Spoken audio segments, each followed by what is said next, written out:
siapapun yang akan mengganggu pesantren, umat Islam di Indonesia harus bersatu, al muslim ahul muslim. Bagaimana himayatul ma'had, kita perlu kompak dan bersatu, bahwa kekuatan kita adalah hanyalah persaudaraan, konsolidasi. Kalau Zaitun adalah pesantren yang menggerakkan ekonomi pesantren, itu harus dijadikan pilot proyek Indonesia, merupakan aset bangsa Indonesia sebagai pembaharu bagaimana fikih ritual dan fikih sosial dalam fikih peradaban saat ini. Jadi benar-benar Islam itu bisa memberikan kemanfaatan kepada manusia lain, baik seagama atau di luar agama, baik Indonesia atau seluruh dunia.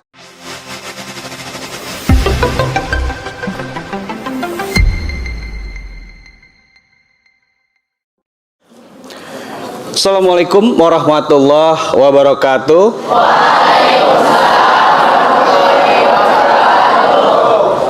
Bismillahirrahmanirrahim. Tawakkalna 'ala Allah, la haula wala quwata illa billah. Asyhadu alla ilaha illallah wa asyhadu anna Muhammadar Rasulullah. Yang sama-sama kita hormati, kita cintai guru kita Kiai Haji A.T. Musodik Bahrum. Beliau adalah pimpinan pondok pesantren Raudatul Muta'alimin. Betul ya, Kiai? Ya. Dan saat ini Kiai Haji A.T. Musodik Bahrum ini adalah Ketua MUI Tasikmalaya, pimpinan Pondok Pesantren Raudatul Muta'alimin, Ketua NU Kota Tasikmalaya, juga Ketua FKUB Kota Tasikmalaya. Ya, boleh tepuk tangan. Saking cintanya dengan Pak Kiai ya, adik-adik ya. Alhamdulillah. Alhamdulillah. Saya juga bersama dengan adik-adik, ada santri dan santriwati dan santriwan yang ada di sisi kanan kiri. Mungkin kalau di layar kaca tidak kelihatan karena ada di sisi kiri dan sisi kanan kami di depan ini. Tidak lupa juga saya ingin menyapa Ustadz Aziz. Assalamualaikum Ustadz. Ya, kita baru kenal, saya baru saja touchdown, tapi alhamdulillah sepertinya saya sudah merasa di rumah sendiri. Terima kasih atas sambutannya, juga kepada adik-adik semuanya, kepada Pak Kiai, kepada Ustadz. Alhamdulillah, terima kasih atas sambutannya. Sekali lagi, sambutan yang sangat membuat kami sangat terhormat sekali. Dan Loggers, Log News TV, saat ini kami sengaja menyambangi Pondok Pesantren Raudatul Muta'alimin yang terletak di Tasikmalaya. Di Tasikmalaya, dan alhamdulillah ini juga menjadi salah satu program dari Log News TV, yaitu Log is Files, dengan episode Roadshow to Pesantren. Dan pesantren Raudatul Muta'alimin adalah pesantren yang pertama yang kami sambangi.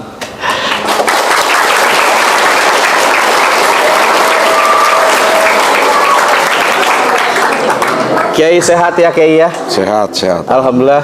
Sekali lagi terima kasih atas sambutannya, Kiai ya.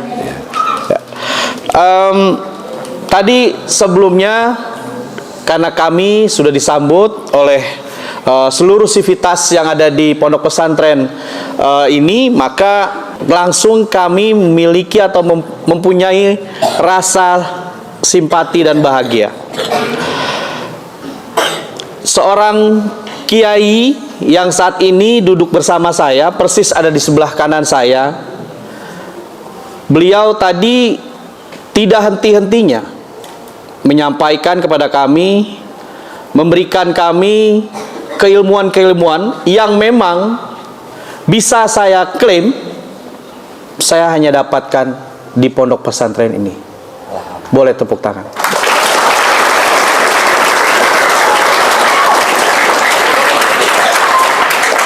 Jadi sangat bersyukur sekali ya adik-adik semua, santriwan dan santriwati yang mondok di pesantren Raudatul Muta'alimin ini. Kiai, saya tidak mau panjang lebar karena keinginan saya sangat kuat untuk bisa lebih paham lagi, lebih mengerti lagi tentang kondisi-kondisi apapun itu yang nantinya akan saya pertanyakan juga ke Ustadz Aziz. Sekarang ini ketika kita bicara Tasik, itu kota santri. Pergerakan-pergerakan pesantren bisa dikatakan dimulakan di kota Tasik ini. Dengan banyaknya pondok pesantren sejak zaman penjajahan dulu, itu sudah ada.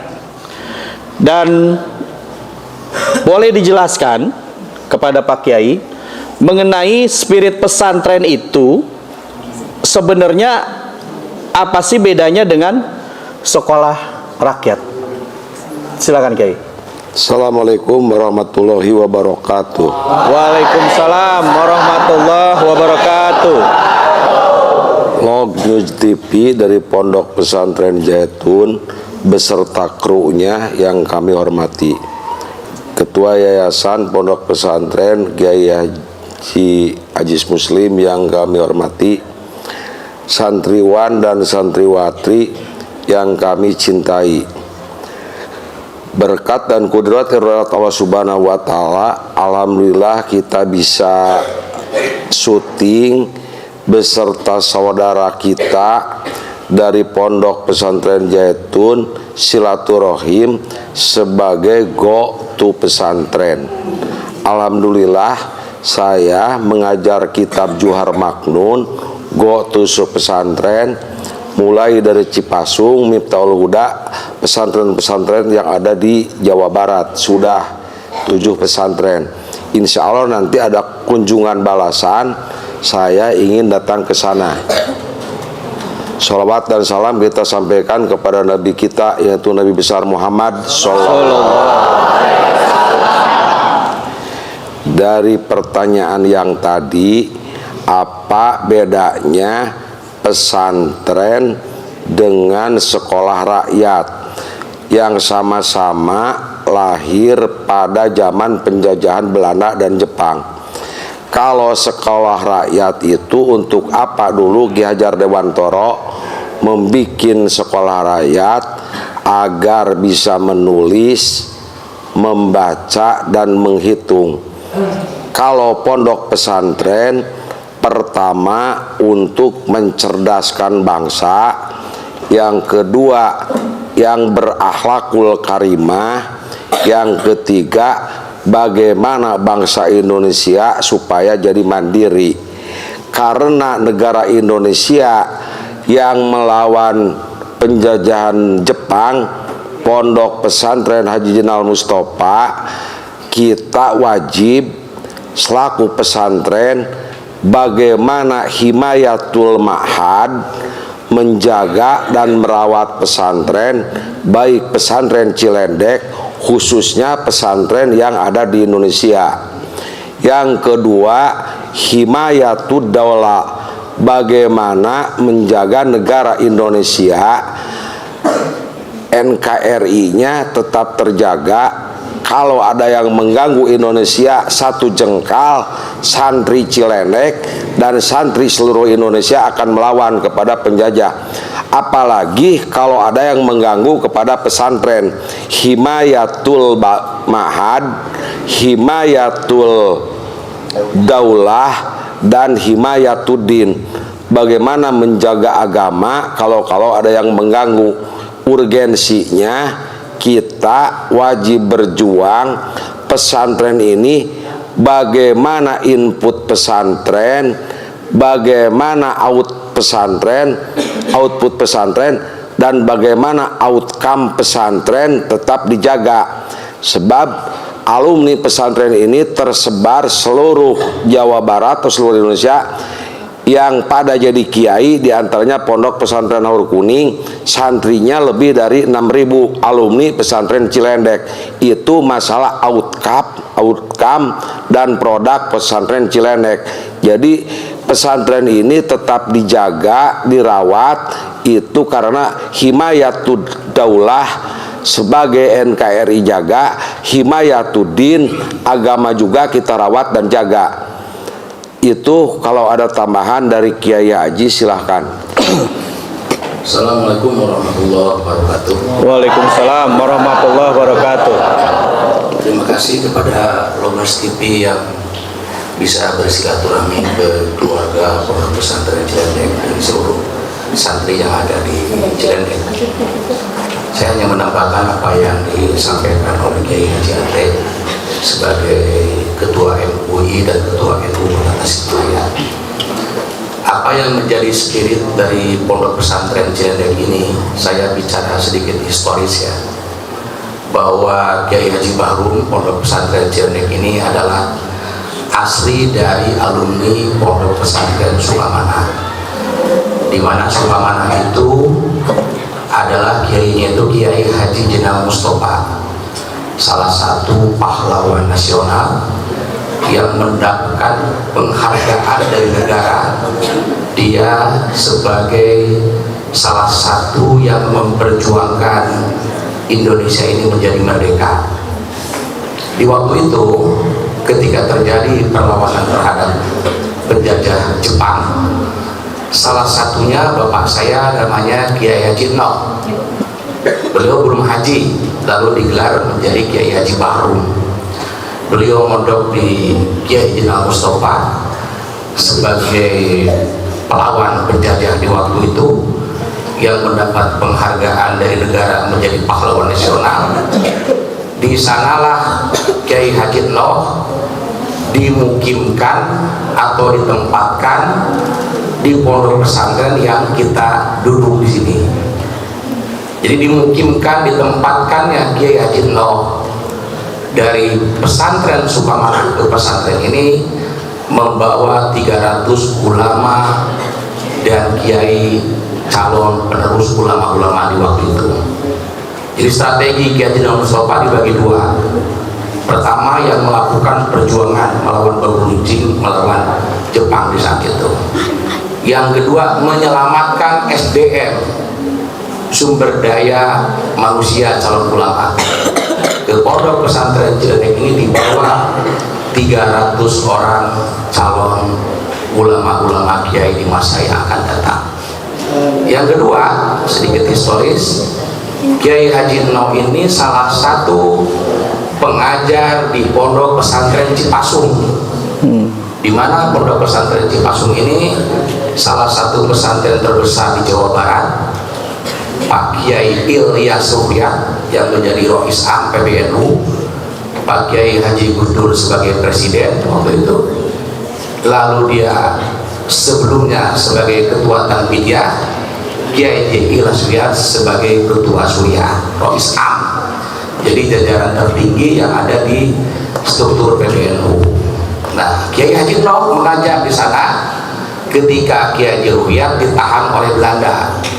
Jadi sebagai pengajar pengganti pimpinan pondok pesantren di waktu itu Kiai Haji Ruhyat. Ya, jadi sangat pesantren itu sangat sofi, sangat jelas. Dari Sukamana ke Cipasung, lalu pesantren di beberapa pesantren terbesar di Jawa Timur, baik Jombang, Keraklyak, Teguh Ireng, karena istilahnya dulu itu sampai ke Kiai Bangkalan Madura, mencari barokah dari kiai-kiai besar yang ada di Jawa Timur. Itu profil dari Kiai Haji Bahrum atau Kiai Jenal. Tahun 1967, ketika pesantren ini belum terpikir untuk mengadakan sekolah, jadi Pak Kiai Haji Bahrum itu sudah berpikir meloncat pada zamannya. Beliau mendirikan sekolah yang pada waktu itu pesantren yang mendirikan sekolah itu dipandang sebelah mata. Untuk apa ada pesantren atau ada sekolah? Nah, pondok pesantren di sini mendirikan pertama adalah SFPI, lalu yang kedua SPIM. Jadi santri-santri yang lama mengajar di sini karena ingin mendapatkan ijazah, maka pesantren ini bekerja sama dengan Musadadiyah, berafiliasi kepada UIN di Bandung, supaya pesantren yang sudah lama mengaji di sini itu langsung diberi ijazah ikut ujian menjadi sarjana.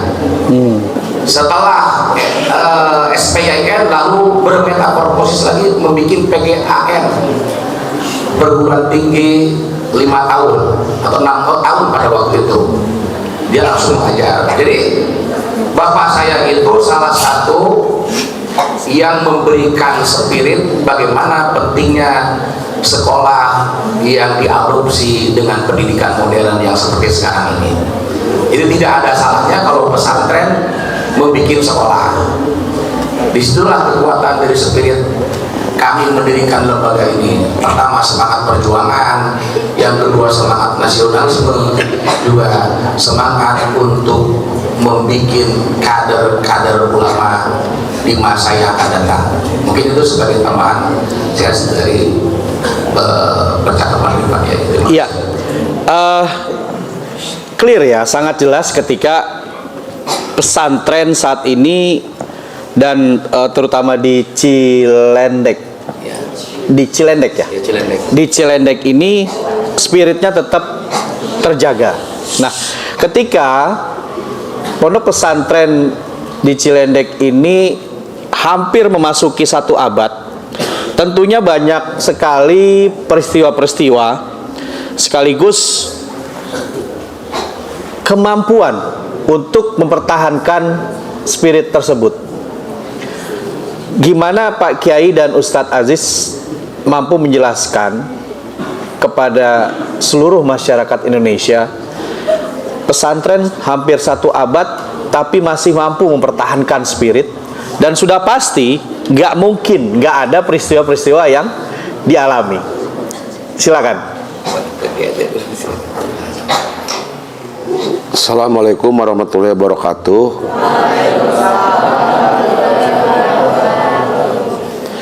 Dalam menghadapi ujian dan cobaan yang paling berat, karena cobaan itu merupakan sunatullah, alladzi khalaqal mauta wal hayata liyabluwakum ayyukum ahsanu amala. Setiap kebaikan itu pasti ada tantangannya. Apa yang menjadi masalah yang paling pahit ketika kita membantu yang asalnya masyarakat muslim Indonesia yang pesantren tradisional mengharamkan sekolah. Kiai ayah saya menghalalkan sekolah karena mengikuti pendidikan yang ada di Cipasung. Itu adalah merubah mindset bangsa Indonesia. Tidak cukup pesantren saja, tapi harus ada sekolah. Tetapi ada salah satu oknum bukan keluarga pesantren mengaku pesantren, setelah itu bahwa pesantren Cilendek itu diserahkan kepada negara, tapi mereka itu bukan ahli waris. Sampai sekarang sertifikat sekolahnya belum ada, dan keinginan pemerintah mau direbut aset pesantren oleh negara. Itu cobaan yang paling berat kepada kami.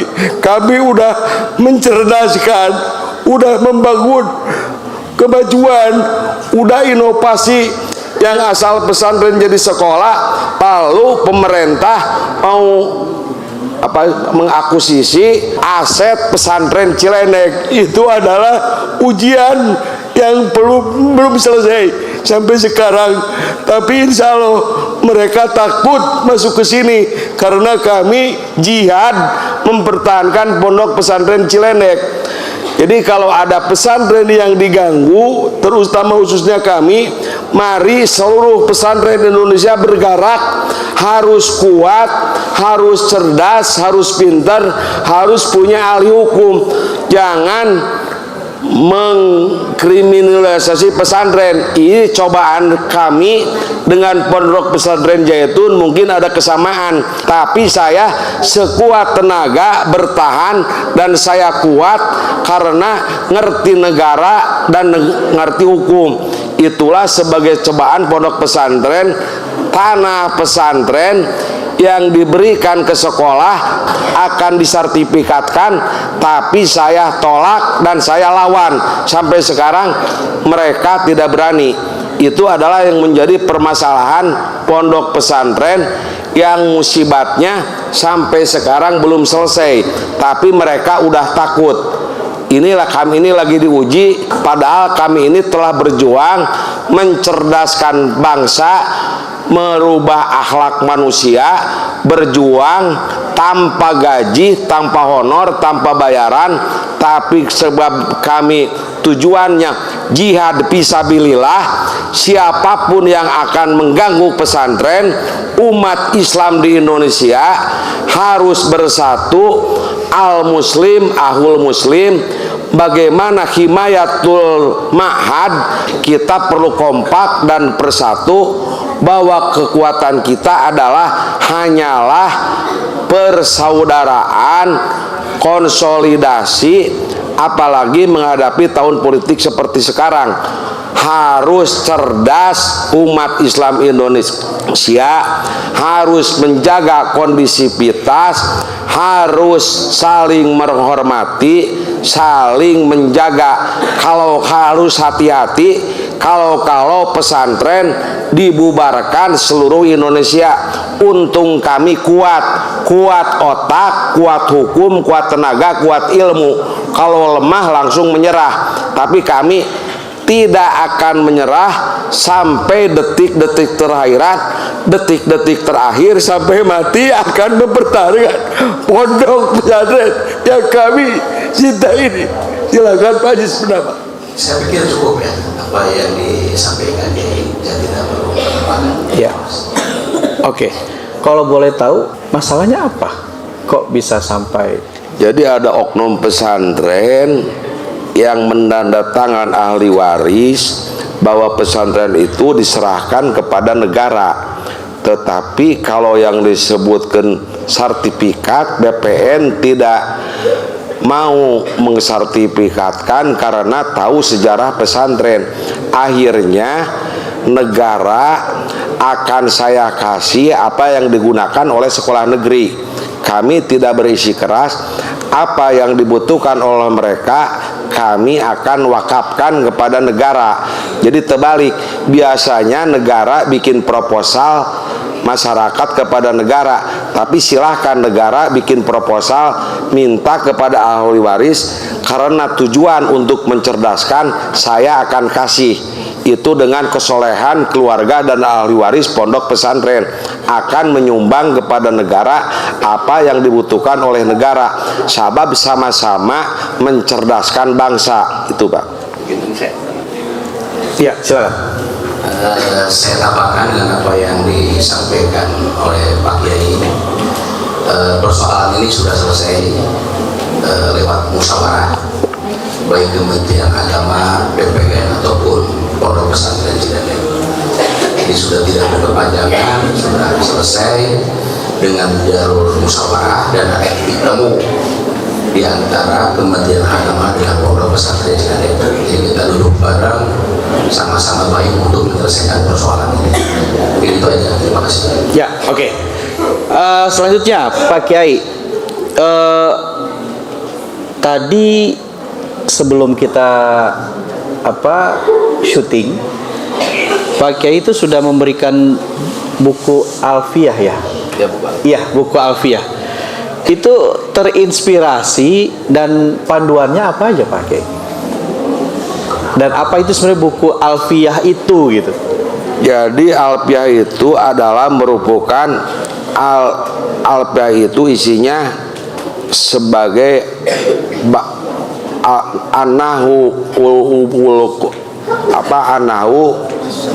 asorpu umul ilmi wanahu abuha, bahwa bapaknya ilmu dari semua ilmu adalah alfiah, karena alfiah itu ilmu kunci, ilmu alat, bagaimana memperdalam Al-Quran, bagaimana hadis, ijma, qiyas, kuncinya adalah alfiah. Dan alfiah itu adalah kitab yang dianggap sulit momok bagi pesantren. Saya terinspirasi bagaimana alfiah itu dengan metodologi alfiah versi mudah, supaya biasanya minimal kalau buku klasiknya dipelajari alfiah itu 6 tahun di pondok pesantren. Kalau baca buku saya cukup dengan 1 tahun, karena ada di YouTube penjelasannya. Dari mana sumbernya? Baik dari Syarah Ibnu Aqil, Qudori, Ibnu Hamdun, Mughni Labib, semua kitab yang berhubungan dengan nahwu shorof, tata bahasa Arab, saya dirangkum di dalam kitab alfiah dengan tema judul bukunya Alfiah versi mudah, bagaimana akselerasi kiai supaya banyak. Jadi kalau pesantren 6 tahun, kalau baca buku saya cukup dengan 1 tahun bisa alfiah dijamin, karena metodologinya dengan mempergunakan perbandingan dengan bahasa lain. Jadi misalnya menerangkan mubtada itu adalah subjek, menerangkan fiil adalah predikat, maf'ul. Jadi ada satu bandingan-bandingan dengan baik tata bahasa Indonesia atau tata bahasa Inggris. Itu cara penyampaiannya. Itu terinspirasi bagaimana jadi kiai itu cepat, tidak lambat, karena umat banyak. Kalau terlalu lama di pesantren, supaya bisa menggali ilmu lain yang lagi. Kalau sudah alfiah, semua ilmu agama akan bisa tergali. Itulah. Assalamualaikum warahmatullahi wabarakatuh. Ya. Dan berapa lama Kiai membuat buku alfiah itu? Selama sakit 2 tahun. Saya pertama stroke. Setelah stroke saya jantung. Kopi dulu semua. Tapi saya tambah COVID, dan saya ketika sakit berpikir, wanak tuwuma qaddamu azarohum, ingin kalau saya mati tetapi ilmu saya ada.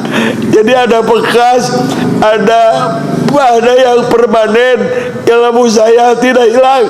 Walaupun saya mati, ada bukunya, ada penjelasannya di YouTube, supaya saya menjadi khairun nas, anfa'un nas. Itu bukan hanya waktu hidup, tuh saya mati tetap meninggalkan ilmu bagi khususnya masyarakat Indonesia, dan insya Allah akan ditranslate kepada bahasa Inggris dan bahasa Arab supaya bisa berkembang seluruh dunia, insya Allah.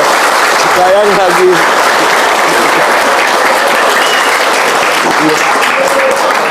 dan itu sudah dijual, ada di toko buku atau di mana? belum, karena belum bikin hakinya kami ini. Sekarang mah yang penting, karena saya bukan ingin uang, ingin menyebarkan ilmu, siapa yang bertemu dikasih. Jadi itu sosial aja, bagi masyarakat yang perlu saya kasih. Udah hampir 1000 eksemplar saya bagikan. Ada yang baru, ada yang kenal, saya beri buku. Jadi Bapak Lok News juga sudah menerima ya. Iya. Terima kasih Kiai.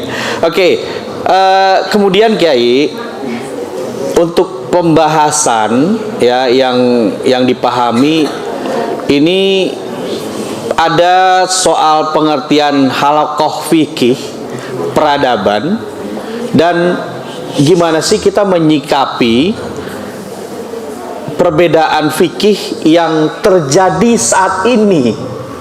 Itu kan kalau menurut saya yang orang awam lah, kayaknya nggak layak gitu ya dilihat, ditonton oleh oleh orang lain yang mungkin dia tidak paham. Gimana ini Kiai dengan adanya kondisi hari ini, perbedaan fikih, peradaban dan lain-lain? Jadi kalau fikih-fikih terdahulu adalah pendapat-pendapat para ulama mujtahidin, tapi yang artinya fikih itu al-fahmu, harus ngerti. Jadi kalau tidak ngerti itu bukan fikih. Dan fikih itu banyak perbedaan, tapi perbedaannya itu tidak mutlak kebenarannya, karena kalau fikih bersifat doniyah, tidak pasti, tidak qot'i. Yang qot'i mah Al-Quran, hadis itu qot'i. Kalau fikih itu bersifat doniyah, bagaimana interpretasi para ulama mujtahidin, dan bagaimana sekarang secara peradaban dan kemajuan bangsa atau dunia, bagaimana fikih yang bisa mensejahterakan umat. Karena dalam ilmu fikih itu ada 4 permasalahan. Yang pertama, rub'ul ibadah, bagaimana tata cara kita beribadah, semacam sholat atau puasa itu ibadah. Ada rub'ul munakahah, bagaimana cara kawin yang ijab qabul yang benar menurut syariat Islam. Yang ketiga, fikih muamalah. Kalau fikih muamalah adalah fikih sosial, fikih ekonomi. Karena kalau kita wajib ke tanah suci, wajib membayar tiket, wajib membayar visa, berarti umat Islam itu harus kaya, harus pinter, harus maju. Benar-benar Islam itu memberikan kesejahteraan, yang miskin jadi kaya, yang sakit jadi sehat, dan yang bercerai jadi bersatu. Bukan masalah pertentangan. Musuh kita ini dalam masa fikih peradaban itu ada 2. Satu, bagaimana memerangi kebodohan, dan bagaimana memerangi kemiskinan. Itu yang menjadi pembahasan menurut PBNU, bahwa fikih peradaban itu secara furu'iyah, secara hilafiyah sudah selesai. Tinggal bagaimana kita Indonesia sebagai masyarakat Indonesia bersaing dengan dunia, menjadi negara Indonesia yang maju, bagaimana sumber daya alam yang banyak, dan mengolah sumber daya manusia supaya masyarakat Indonesia itu sejahtera, adil dan makmur, dan dari maju bersaing dengan dunia. Itu permasalahan fikih peradaban itu bukan membahas tentang furu'iyah, tapi sekarang mah masalah kebodohan, kemiskinan, bagaimana kesejahteraan umat, bagaimana umat Islam kaya, bagaimana umat Islam sehat, bagaimana Islam maju, baik masalah ilmu dan teknologi atau kemajuan zaman yang sekarang itu. Islam itu bisa menjawab segala permasalahan-permasalahan yang sulit, baik permasalahan sulit yang ada di Indonesia atau permasalahan dunia. Itu harus dipecahkan dengan fikih peradaban dan fikih sosial. Saya kira cukup. Assalamualaikum warahmatullahi wabarakatuh. Soal fikih peradaban tadi, fikih sosial saat ini sedang terjadi soal Al-Zaitun. Bagaimana Kiai mampu menjelaskan dengan hubungannya adalah fikih peradaban atau fikih sosial tadi? Jadi kalau saya mengkaji, tetapi saya tidak kenal sama Pak Panji. Saya tidak ada pesanan dari siapapun, apalagi bayaran. Ini secara ikhlas, bahwa Pak Panji itu adalah sebagai pembaharu mujadid di dalam ekonomi pesantren, teknologi pesantren, mulai peternakan sampai membuat kapal.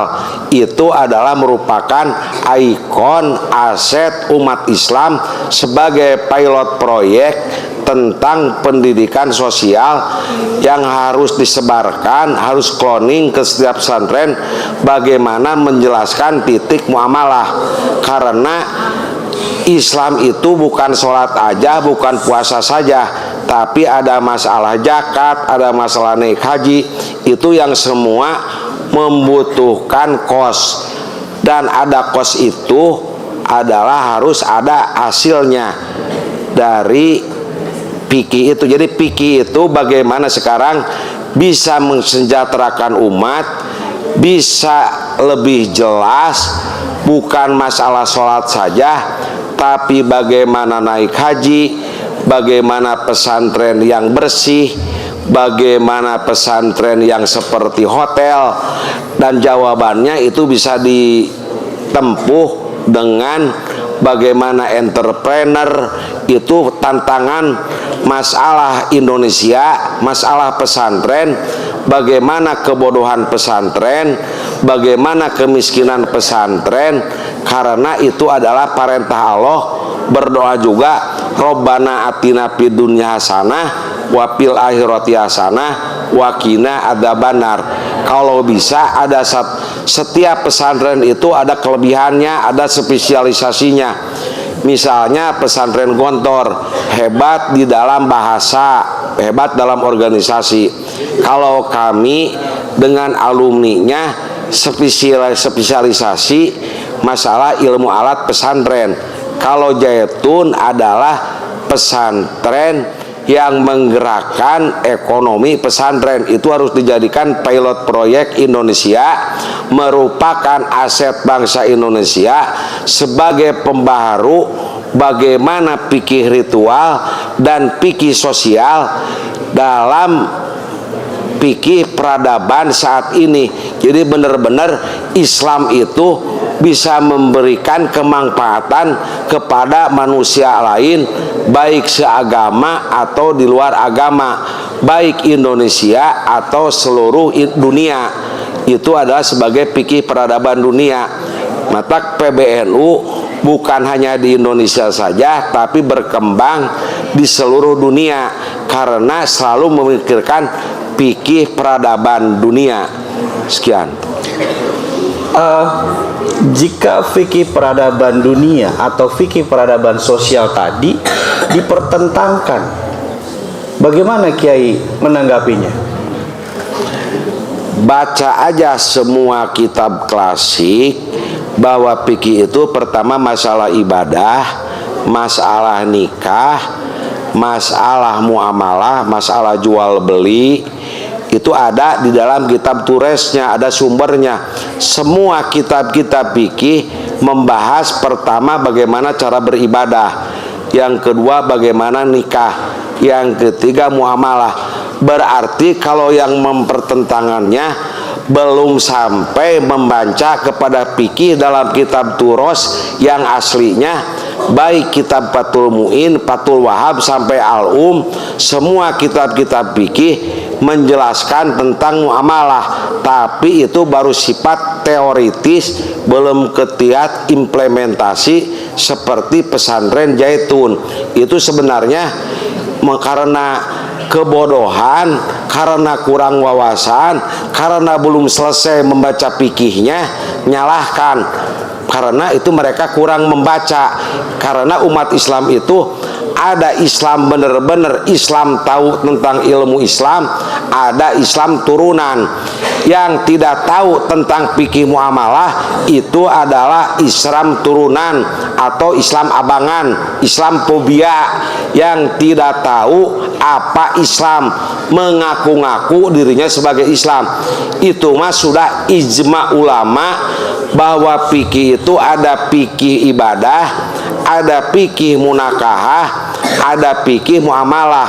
Dalam fikih muamalah ada babul B, hukum jual beli, ada babul kirod, ada babul rohni, ada babul salmi. Itu ada, itu di dalam fikihnya. Jadi kalau yang tidak setuju kepada fikih sosial, mereka cuma baca rukun ibadah saja. Jangankan mau peradaban dunia, kitab juga belum selesai membaca. Saya siap berhadapan dengan orang-orang yang tidak mengerti fikih sosial.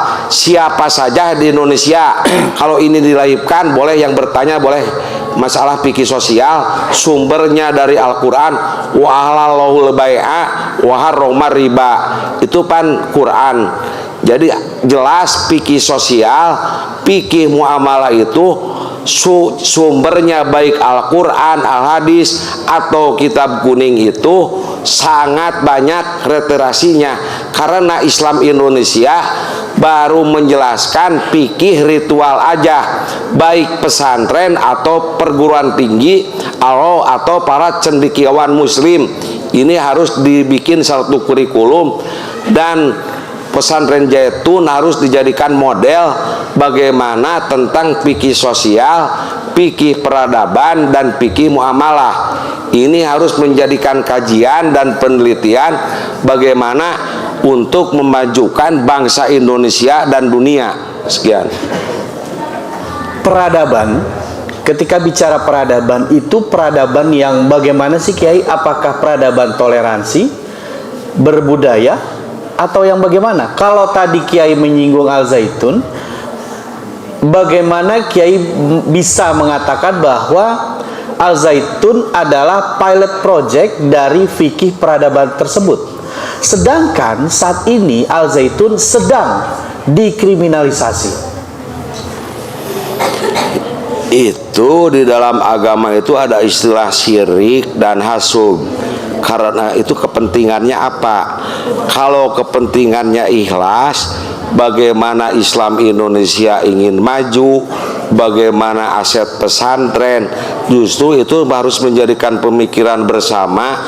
Kita belum bisa apa sebab kullu syai'in majihun, segala sesuatu itu ada kelebihannya, ada keunggulannya. Setiap pesantren pada punya keagungan kelebihannya. Ada pesantren alat, ada pesantren usul fikih, ada pesantren fikih, ada pesantren hadis, ada pesantren kalau perlu masalah muamalat. Ini harus didukung, terutama pemerintah. Bagaimana kewajiban pemerintah itu mencerdaskan kesejahteraan, itu adalah kewajiban negara. Justru negara harus mensupport, harus menggurui bagaimana pesantren Zaitun mempunyai aset yang besar, mempunyai ekonomi yang berkembang. Itu adalah satu kehebatan, sebab hanya pesantren Zaitun yang bisa menciptakan cendekiawan yang mandiri dan tidak nganggur. Itu tanggung jawab negara sebenarnya. Sekarang ada masyarakat civil society yang ingin memajukan negara, bahkan mau dikriminalitas. Itulah adalah sebagai kebodohan umat Islam yang senang kepada hoak, yang tidak ngerti agama, apa yang disebut fikih, baik rub'ul ibadah, rub'ul munakahat, sampai terakhir rub'ul jinayah. Itu ada di semua kitab turos, kitab klasik, itu jadi pelajarannya. Tapi rata-rata cuma menggali fikih ritual dan fikih ibadah. Itu bahkan kalau bisa ada cloning, bagaimana menyebarkan tentang fikih sosial di seluruh Indonesia, bagaimana pesantren kaya, bagaimana pesantren sehat, bagaimana pesantren modern, bagaimana pesantren bersih. Tapi ada kaidah NU, al-muhafadatu ala qadimi sholih wal ahdu bil jadidil aslah wal adu bil aslah. Bagaimana pesantren kreatif dan inovatif mencari hal-hal yang hebat yang orang lain tidak bisa. Sekian. Tepuk tangan untuk pesantren dong.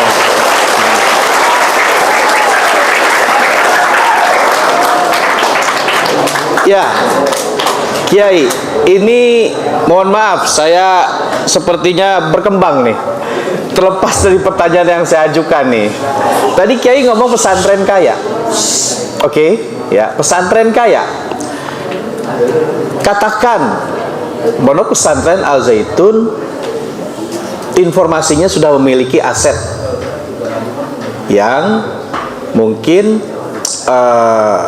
tanda petik ya, membuat orang-orang itu berpikir, kok bisa pesantren memiliki aset dan tanah ya, yang nggak usah disampaikan lah ya, udah pada tahu tanahnya berapa hektar gitu kan. Ini sebuah kemustahilan atau sebenarnya bisa sih dicapai oleh semuanya? Sangat bisa kalau sudah ngerti bahwa fikih itu ada fikih muamalah dan sosial. Ini perlu pencerdasan kepada pesantren-pesantren, bagaimana pesantren jadi kaya seperti Zaitun, dan ilmu dari Zaitun harus diberikan, ada pelatihan, ada pendampingan. Jadi harus ditularkan, terutama pesantren Cilenek yang miskin ini, Pak, gitu. Dan kami tidak akan meminta, tapi kalau diberi tidak akan menolak, gitu. Oke, ya, Pak Panji Gumilang tadi sudah disampaikan oleh Kiai Haji Ate bahwa ketika pesantren ada yang apa ya, boleh mohon izin lebih unggul, maka semua harus unggul sama gitu ya, lebih kurang ya. Ya. Oke, lagi Kiai. Tadi Kiai juga bilang pesantren bersih. Al Zaitun juga saat ini sedang dipersekusi tentang pengelolaan dari zakat. Bagaimana Kiai menanggapi ini? Ada informasi kan Al Zaitun katanya tidak sahlah zakat atau apa segala macam, termasuk dalam administrasinya. Kalau di pesantren ini bagaimana menerapkan sistem tadi, kalau bahasanya pesantren bersih atau zakat, sodakoh dan lain-lain? Zakat itu merupakan satu proses. Yang pertama harus punya usaha dulu. Pan zakat itu ada nisab zakat. Kalau satu on emas kurang lebih berapa harganya? Aiki 85 juta, itu zakatnya 2,5%. Kalau belum ngerti fikih muamalah, mana bisa zakat? Zakat itu sebagai proses karena mengerti fikih sosial, tahu muamalah. Kalau belum tahu fikih muamalah, jadi kalau sudah berhasil fikih sosial baru bisa zakat. Kalau miskin jangankan zakat, untuk makan juga gak ada, Pak, gitu tak. Oke, berarti pada dasarnya semuanya balik lagi kepada fikih ya. Iya. Ya, fikih ya. Dan tadi ada fikih sosial dan peradaban. Nah, Kiai, pesantren itu adalah sebuah lembaga harismatik mandiri, setuju ya? Setuju ya, mandiri. Terus pemerintah mungkin pun secara supporting itu ada dalam bentuk BOS ya, bantuan operasional sekolah. Oke. Nah, ketika pesantren itu mandiri, terus kemudian pesantren itu dikriminalisasi, Pak Kiai sebagai orang pesantren itu gimana nerimanya? Saya sangat tidak diterima. Seharusnya pesantren itu dapat penghargaan dari pemerintah karena sudah berbuat bagaimana mencerdaskan bangsa, bagaimana alumninya mandiri bisa hidup, baik secara inputnya jelas, 6.000 kalau nggak salah santrinya ya, terus outputnya alumninya eksis dan bisa mandiri, bari secara input, output dan outcome-nya jelas. Justru yang jadi permasalahan mah perguruan tinggi yang dikelola oleh pemerintah yang dananya besar. Kalau secara keadilan pemerintah itu belum adil memberikan bantuan kepada sekolah. Mungkin bantuan kepada perguruan tinggi satu aja. Dengan anggaran pesantren se-Indonesia masih banyak diberikan kepada perguruan tinggi. Itu masalah keadilan yang harus dituntut. Sudah ada regulasi undang-undang pesantren, tapi sampai sekarang undang-undangnya ada, bantuannya belum ada. Jadi terbalik kepada kalau ada pesantren yang bisa maju menerapkan fikih sosial, telah mencerdaskan orang, telah memandirikan orang, mau dikriminalisasi, itu sangat tidak adil, tidak jujur dan tidak fair. Seharusnya ini terutama bagi cendekiawan muslim, bagi pesantren, semua berpikir bagaimana mempertahankan bahwa pesantren dimanapun adalah pesantren kita. Cilenek murid milik saya, milik Jaitun, Jaitun milik Cilenek. Seharusnya al muslim ahul muslim, ma'hadul pesantren ahul pesantren. Itu adalah saudara kita yang lagi pembaharuan, bagaimana punya satu konsep, bagaimana pendidikan dan ekonomi. Itu saya cukup kagum dan saya tidak kenal, baru tahu dari YouTube aja, mohon Pak gitu, karena belum pernah diundang dan belum pernah datang. Sekian Pak. Iya, semakin kemari ya semakin asik nih debatnya ya, diskusinya ya, sorry. Karena memang Kiai AT ini dari segala organisasi Islam itu beliau mampu menjadi ketuanya atau kepalanya, dan itu bukan hal yang mudah untuk mencapai posisi tersebut. Nah, Kiai, berarti artinya ketika pesantren adalah lembaga harismatik mandiri, tidak layak ya dikriminalisasi oleh lembaga atau pemerintah sendiri. Aset dibekukan, nomor rekening dibekukan, sampai-sampai wali santri itu susah untuk memberikan atau kewajibannya. Itu sebenarnya sudah di luar kewajaran, tidak jujur dan tidak adil. Pokoknya mah yang benar sebut benar, yang salah disebut salah. Itu tidak adil. Orang yang lagi berjuang bagaimana tentang kemajuan pesantren, bagaimana pesantren kaya, dan yakin bahwa uangnya itu bukan korupsi seperti eksekutif, bukan uang korupsi. Dengan bisa berkembang, uang yang ada dikembangkan menjadi kaya. Jangan seenaknya saja, siapa saja menyala. Sebetulnya ada di pertanyaan lain, itu tadi akan saya jawab ini karena pertanyaannya terlalu seru soalnya, Kiai. Terlalu seru. Jadi saya coba detail nih ke Kiai ini ya. Nggak apa-apa ya, Kiai ya. Oke. Ya, oke, lanjut Kiai. Nah, ini ada di dalam ajuan pertanyaan ya.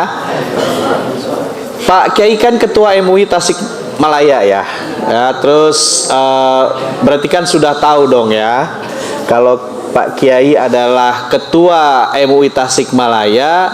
Terus ada nggak sih forum-forum di dalam lembaga MUI Jawa Barat bahwa sebagai umat Islam itu harus bersikap gimana, Kiai?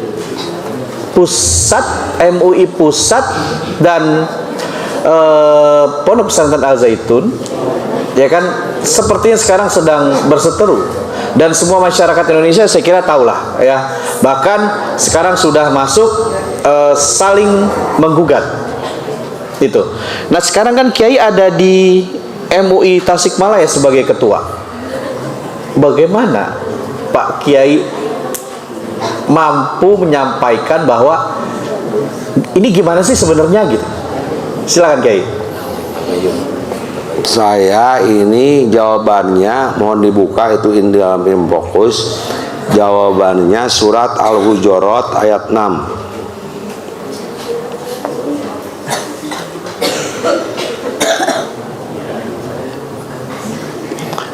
Ayat 6.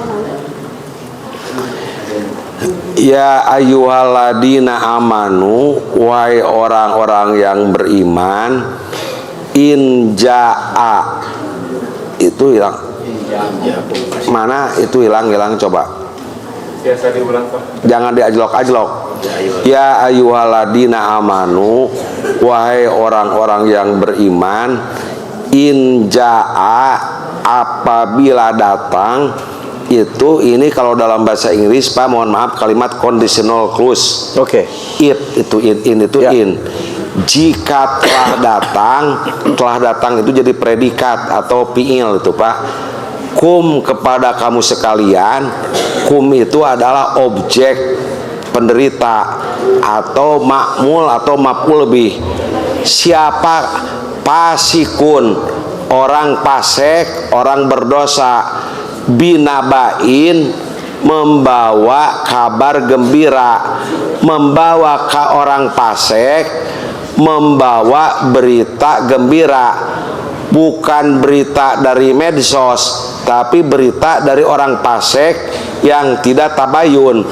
Yang disebut khobar itu menurut kaidah ilmu balaghah mahtamalal kidba al sidqo, bisa benar bisa salah, itu khobar. Kalau insya, berita yang benar-benar terjadi seperti berita Al-Quran. Jangan cepat menyalahkan, harus bagaimana?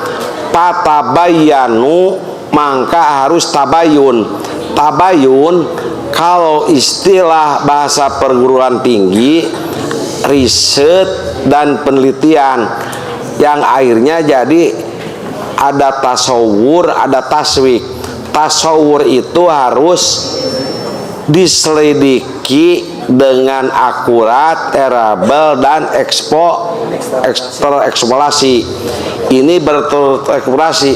Siapa yang tabayun adalah orang-orang yang ahli di dalam agama. Siapa ahli agama? Kalau dulu disebut mujtahid atau mufti atau mursyid.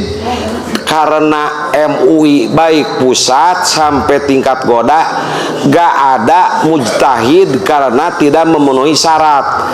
Baik tingkat sama MUI pusat UG tidak ada mujtahid mutlak, keluar dari syarat ijtihad, belum mumpuni karena cuma muqallid aja mengikuti kepada mujtahidin yang terdahulu. Harus tabayun. Tabayun di dalam ilmu mantek itu ada dua hal. Satu, tasawur, penelitian ahli. Kalau istilah polisi mungkin penyelidikan. Ada penyidikan baru penetapan. Harus ada tasawur, harus ada tasdik, tabayun. Kalau tidak tabayun, tabayunnya tidak benar, itu kumaha bagian eta hei. Akibatnya ada dua. Patabayanu itu antusibu kauman bijahalatin, akan terjadi kaum itu musibat karena kebodohannya. Contohnya musibat yang asalnya kondusif tidak jadi kondusif, yang asalnya bersatu umat Islam karena ada pesanan lalu berdemo karena dibayar, jadi perpecahan. Umat Islam yang sudah bersatu tidak jadi bersatu. Negara yang tidak kondusif, negara yang kondusif menjadi tidak kondusif, akan menimbulkan masalah dan ujian. Antusibu kauman bijahalatin, karena kebodohannya tentang masalah berita-berita hoak yang belum tentu benar atau salah. Itu yang menjadikan permasalahan. In ja'akum fasikun binabain, akibatnya ada dua.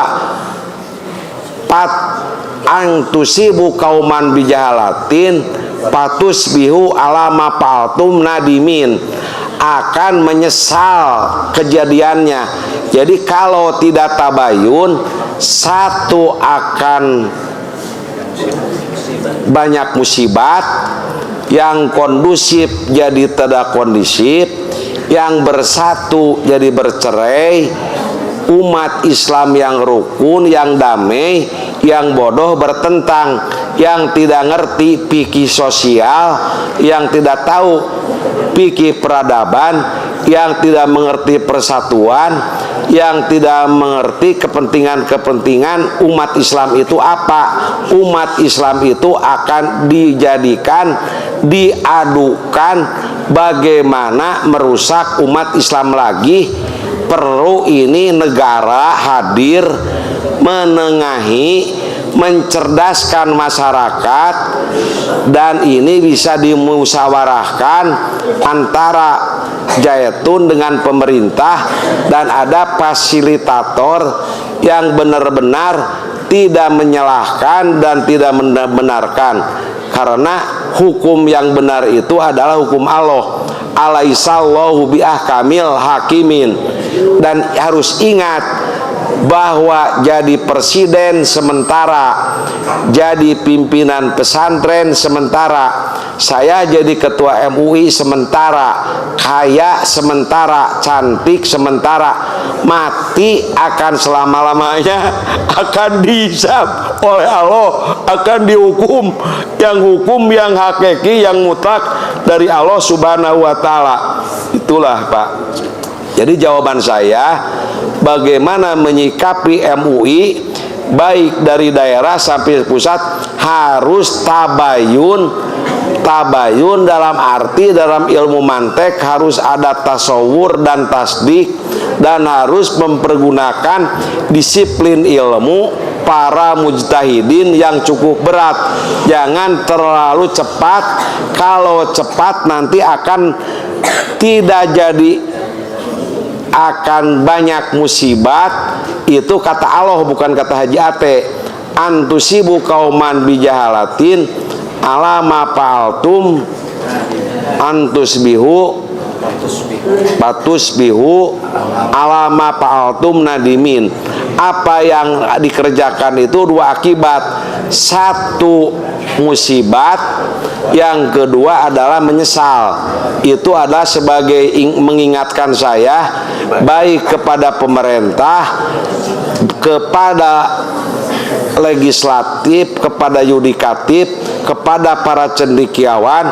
Mudah-mudahan ayat ini menjadikan satu bahan bagaimana mensikapi tentang pondok pesantren Zaitun. Jangan jadi musibat dan menyesal. Surat Al-Hujurat ayat 6. Itu Ya, ini kan sudah terbentuk, ya, kondisi ini sudah terbentuk, Kiai. Tabayun, kalau boleh saya cerita rentetannya sih, sudah dibentuk sebenarnya tim, namanya tim investigasi. Tapi dari pihak Al Zaitun, Pak Panji Gumilang mengajukan, kenapa harus investigasi? Investigasi itu lebih kurang, seingat saya ya mudah-mudahan benar, mengatakan bahwa seperti maling ayam, yang ditangkap terus di verbal. Oke. Kenapa nggak bahasanya tabayun? Nah, ini apakah mungkin, ya? Kalau saya lihat di level daerah saja, Pak Kiai sebagai ketua MUI wawasannya, ilmunya jauh. Apakah mungkin di level pusat tidak memahami arti dari tabayun tersebut. Sehingga ini sudah mulai timbul sepertinya kekacauan. Sudah mulai timbul sepertinya sesuatu yang tidak bermanfaat. Sebaiknya ini musyawarah dan kompromi aja secara kekeluargaan. Allah aja Ghafurur Rahim, Maha Pengampun, harus rekonsiliasi aja, tapi harus ada penengah yang tidak pro dan kontra, tapi ahli-ahli ilmu yang benar-benar kapasitasnya bukan ada kepentingan apapun, kepentingannya demi kepentingan bangsa dan kepentingan negara, lillahi ta'ala, demi kemajuan bangsa dan negara. Jadi ini harus mencari orang ikhlas seperti saya yang tidak dibayar, menjelaskan ilmu kiai kampung apa adanya. Ini ilmu original barokah dari Allah, bukan latar belakang perguruan tinggi saya itu Pak Doktor.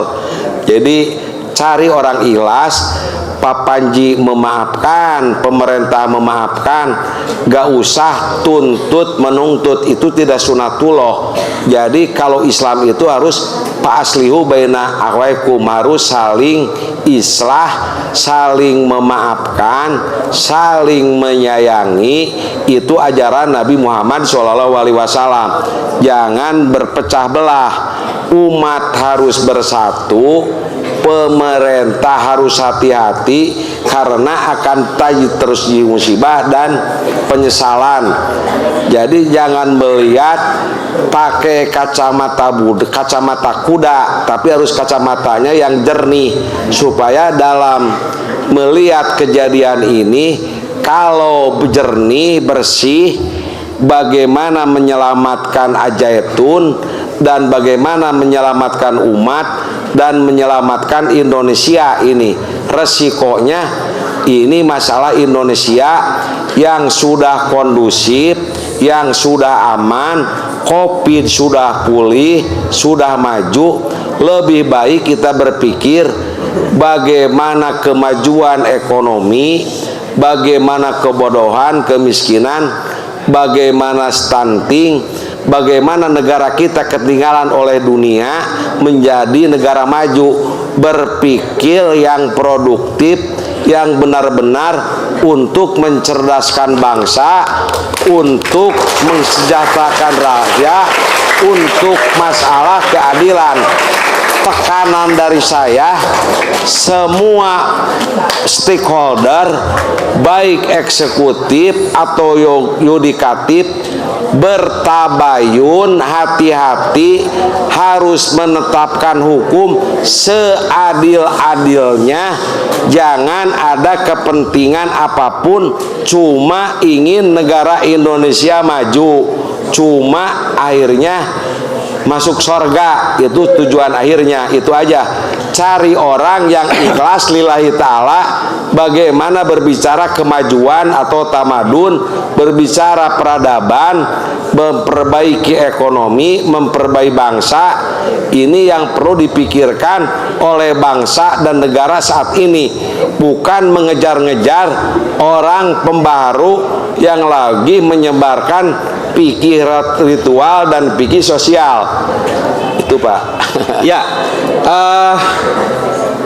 nggak apa-apa ya, saya lebih detail lagi Pak Kiai ya, karena ini masih babnya adalah bab MUI. Sejujurnya nih, masih banyak masyarakat Indonesia yang belum paham tentang MUI. Dan kenapa kok kondisi ini sekarang tercipta antara Pondok Pesantren Al-Zaitun dengan MUI yang menjadi tanda petik versus, saya katakan seperti itu. Kalau boleh tahu Pak Kiai, tolong jelaskan MUI itu sebenarnya posisinya apa dan apa sih ada di dalam ada di dalam negara ini seperti apa gitu, biar masyarakat Indonesia tahu, orang-orang awam tahu bahwa oke, seperti itu. Fungsi MUI itu bukan sebagai hakim yang bisa menghukumi.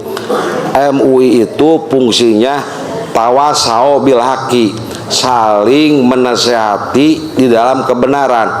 Kalau menurut Allah, orang murtad tinggal syahadat, orang salah tinggal bertaubat dan istighfar. Allah itu Ghafurur Rahim. Jangan terlalu cepat menyebutkan sesat, sedangkan keilmuannya juga belum mampu, kata saya. Karena MUI bukan mujtahid, MUI bukan mufti, ilmunya terbatas. Kalau jadi ilmunya terbatas lah. Saya juga MUI PC, dunia baik Al-Azhar, semua perguruan tinggi belum ada mujtahid mutlak seperti Imam Syafi'i, Imam Maliki, Imam Hambali. Lihat di dalam syarat berijtihad, bagaimana tasbih menetapkan hukum itu cukup berat. Contohnya ada orang yang menuduh berzina. Berzina itu harus ada saksi. Saksi itu harus melihat dicoskeunana oleh laki-laki 2 orang, kalau perempuan oleh orang. Itu namanya tabayun di dalam bab jinayat, masalah hudud. Jadi menetapkan salah dan benar itu harus hati-hati, karena harus mengakui MUI Pusat atau Robitoh Alam Islami Makkah belum ada mujtahid setelah para ulama mujtahidin meninggal yang terdahulu. Cuma kita itu muqallid aja, mengikuti kepada pendapat-pendapat ulama mujtahidin. Jadi jangan cepat menyebutkan sesat karena belum tabayun, akhirnya bisa akibatnya musibat atau fitnah. Saya sebagai MUI PCNU Kiai Kampung berani berbicara seperti itu, dan saya siap berdialog dengan MUI Pusat kapanpun. Assalamualaikum warahmatullahi wabarakatuh.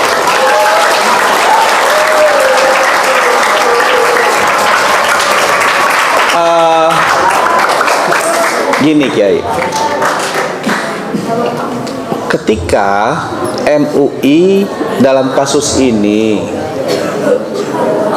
dijadikan seolah-olah sebagai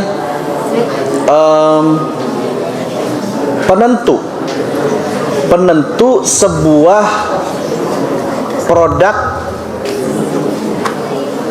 kriminal. Oke. Produknya MUI yaitu fatwa. Saya katakan seperti itu. Pak Kiai sebagai Ketua MUI PC Tasikmalaya, apakah semantap itu mendapatkan, katakan, otoritas dalam kasus ini? Fatwa MUI itu apakah benar-benar bisa dijadikan sebuah keputusan? Menurut saya tabayunnya terlalu cepat, harus akurat, harus valid. Jangan terlalu cepat, sebab harus tasawur dan tasdik, dan harus mengakui bahwa MUI itu bukan seorang mujtahid mutlak. Harus mengakui cuma mengikuti pendapat-pendapat ulama terdahulu, dan mengartikan Al-Quran atau hadis juga belum masuk kepada standar kriteria yang tadi akan saya bacakan di dalam topik yang terakhir. Ya, oke, Kiai, terakhir. Bukan terakhir, sorry. Agak keluar dari topik sedikit ya. Kiai, saya pengen tahu sebagai Ketua MUI itu ormas ya? Ormas plat merah. Ormas plat merah. Boleh tahu dananya dari mana? Operasional? Dari pemerintah. Dari pemerintah. Oke. Terus kalau untuk urusan label dan lain-lain, PC ikutan nggak? Label halal dan lain-lain? Enggak. Jadi bantuan label halal semacam semua yang ada dapat uang dilaporkan ke pusat, tapi daerah tidak pernah dikasih dana dari MUI pusat. Jadi tapi terima kasih Jadi MUI kalau masuk surga, MUI kota dulu karena dosanya sedikit. Gitu. Oke. Kalaupun masuk surga MUI kota dulu karena dosanya sedikit. Oke, silahkan diartikan ya. Oke, lanjut. Karena sebentar lagi kita mau maghrib, Kiai. Saya pilih berarti karena ini nih. Ya udah. Sekarang masuk kepada Qala Rasulullah yang ada di Mata Zaitun. Terus ada juga sholat safnya dengan wanita ya. Terus soal YouTuber ini kan berdasar landasannya saat ini adalah kepada konten YouTube. Itu 3 pertanyaan. Silakan Pak Kiai, ada waktu masih berapa menit lagi? 7 menit lagi. Masalah YouTube tadi sudah disampaikan surat Al-Hujurat ayat 6. Oke. Lalu masalah tentang bagaimana Al-Quran. Iya, Qala Rasulullah, terus saf, itu Ya. bagaimana Yang Kiai ngeliatnya? pertama yang akan saya jawab, karena saya bukan mujtahid, karena saya bukan mursyid, karena saya bukan mufti, akan apa yang disebut Al-Quran menurut Muhammad Ali As-Sobuni di dalam kitab Ayatul Ahkam. Qala Muhammad. Jadi jawabannya karena saya bukan mujtahid itu, cuma membacakan aja apa yang disebut Al-Quran. Qala berpendapat siapa Muhammad Ali As-Sobuni, innal Qur'ana, sesungguhnya Al-Quran huwa kalamullah. Quran itu adalah kalamullah. Kalamullah yang bagaimana? Al-mu'jiju, yang menjadikan mujizat dari Allah, yang diberikan kepada siapa? Ala khotamil anbiya'i, kepada nabi, kepada seluruh nabi Muhammad, wal mursalina, dan kepada utusan Allah, biwasitotil amini, dengan pelantaran al-amin. Siapa al-amin? Jibril alaihi salatu wassalam, adalah Jibril alaihi salatu wassalam. Yang bagaimana Al-Quran itu al-maktubu bisohaipi, yang ditulis fil masohipi, di dalam beberapa mushaf. Jadi Al-Quran dulu itu berupa mushaf. Jadi bukan Al-Quran yang seperti sekarang, ada yang di kulit unta, ada di kayu, jadi berupa mushaf. Al-manqulu alaina, yang disampaikan kepada kita semua, bitawaturi, dengan mutawatir. Al-muta'abbadu bitilawatihi, bagi yang membacanya beribadah. Kalau membaca Al-Quran beribadah, tapi kalau baca YouTube mah belum tentu ibadah. Al-muta'abbadu bitilawatihi, al-mabdu'u bisorotil fatihati, yang dimulai dari surat Al-Fatihah, wal muhtatamu bisoroti nasi, yang diakhiri dengan surat An-Nas. Itu Al-Quran perspektif Ali As-Sobuni di dalam kitab Ayatul Ahkam, kitab At-Tibyan fi Ulumil Quran, halaman 8. Itu saya mah bukan mujtahid, maaf pada moderator, saya mah muqallid, cuma membacakan aja. Sama aja dengan MUI pusat juga muqallid, tidak ada mujtahid gitu ta. Tidak boleh itu berpendapat. Sekian. Oke, terakhir Kiai, terakhir. Masih ada waktu ya. Oke, terakhir ya. Gini Kiai, saya pengen ada statement lah. Statement gini, artinya gini. Ya, ketika saat ini pondok pesantren yang jelas-jelas tanda petik membantu pemerintah dalam mencerdaskan kehidupan bangsa, betul, yang berakhlak mulia. Apalagi ini pesantren yang punya tujuan jelas, mandiri, tidak 100% didukung atau dibantu oleh pemerintah. Ya, artinya mandiri adalah pihak pesantren, manajerial sendiri, manajemen sendiri, memenuhi sendiri. Makanya kayak pondok pesantren Al Zaitun itu mereka membuat sebuah karya-karya, ya, membuat sebuah karya-karya atau ekonomi dan pendidikan. Nah, ketika Al Zaitun pun didemo, dipersekusi oleh ormas Islam juga.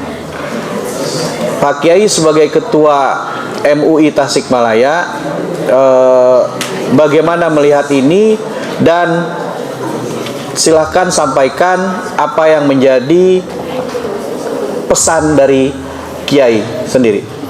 Pertama, ini umat Islam harus cerdas, bersatu, membela keadilan. Pemerintah harus cerdas karena butuh negara ini maju. Jadi jangan melihat kelemahannya, apa yang lebih. Dan bagi Zaitun juga harus memaafkan kepada siapapun yang menghujat. Dan bagi pemerintah harus hadir, bagaimana mencerdaskan masyarakat, bagaimana mendidik masyarakat dan umat Islam. Bagi ormas Islam, baik MUI, NU, Persis, Muhammadiyah, Matul Tawar, harus dicerdaskan. Aman itu mahal, kondusif itu mahal. Perlu kita aman, perlu kita kondusif, menjaga Indonesia bersama-sama. Ini urgensi pesan saya. Bagaimana menjaga Indonesia kondusif. Al-Zaitun juga proses belajar berjalan lagi karena lagi mencerdaskan bangsa. Al-Zaitun sendiri bertabayun bersama-sama pemerintah, baik presiden, wapres atau ahli hukum, coba duduk bersama, bermusyawarah dengan kacamata putih, jangan pakai kacamata kuda. Tadi saya berbicara hidup sementara, kaya sementara, jadi presiden sementara, jadi Kapolri sementara, jadi kiai sementara, Pak Panji juga sementara. Kita harus saling memaafkan dan bermusyawarah tabayun. Tabayun ini bukan masalah yudikasif saja, termasuk Pak Panji Gumilang bertabayun ke wapres aja lah, karena dia ulil amri minkum, ya pemerintah, ya dia ahli agama. Insya Allah duduk bersama ini akan terpecahkan bagaimana urgensi negara, kebutuhan negara dari segi keamanan dalam rangka menghadapi tahun politik, supaya benar-benar demokrasi dalam berpolitik ini. Kalau itu ada pertanyaan politik, kalau nggak selama satu lagi bisa. Ya, silakan Kiai, ditambahkan. Ya, tadi ada pertanyaan apakah berpolitik itu perlu atau tidak. Ya, umat Islam itu perlu berpolitik atau tidak? Wajib berpolitik, sebab atiullaha harus taat kepada Allah, wa rasulah kepada Rasul, wa ulil amri minkum. Ulil amri itu pemerintah. Pemerintah itu adalah proses politik. Tapi politik apa? Politik untuk kesejahteraan, politik untuk keadilan, politik untuk memerangi kebodohan dan kemiskinan. Sebab pemerintah ini punya kebijakan, beda dengan kita pesantren. Jadi berpolitik itu wajib, tapi berpolitik kesejahteraan, politik keadilan, politik memerangi kebodohan dan kemiskinan. Sekian, itu aja. Ya, terima kasih. Tepuk tangan semuanya sekali lagi.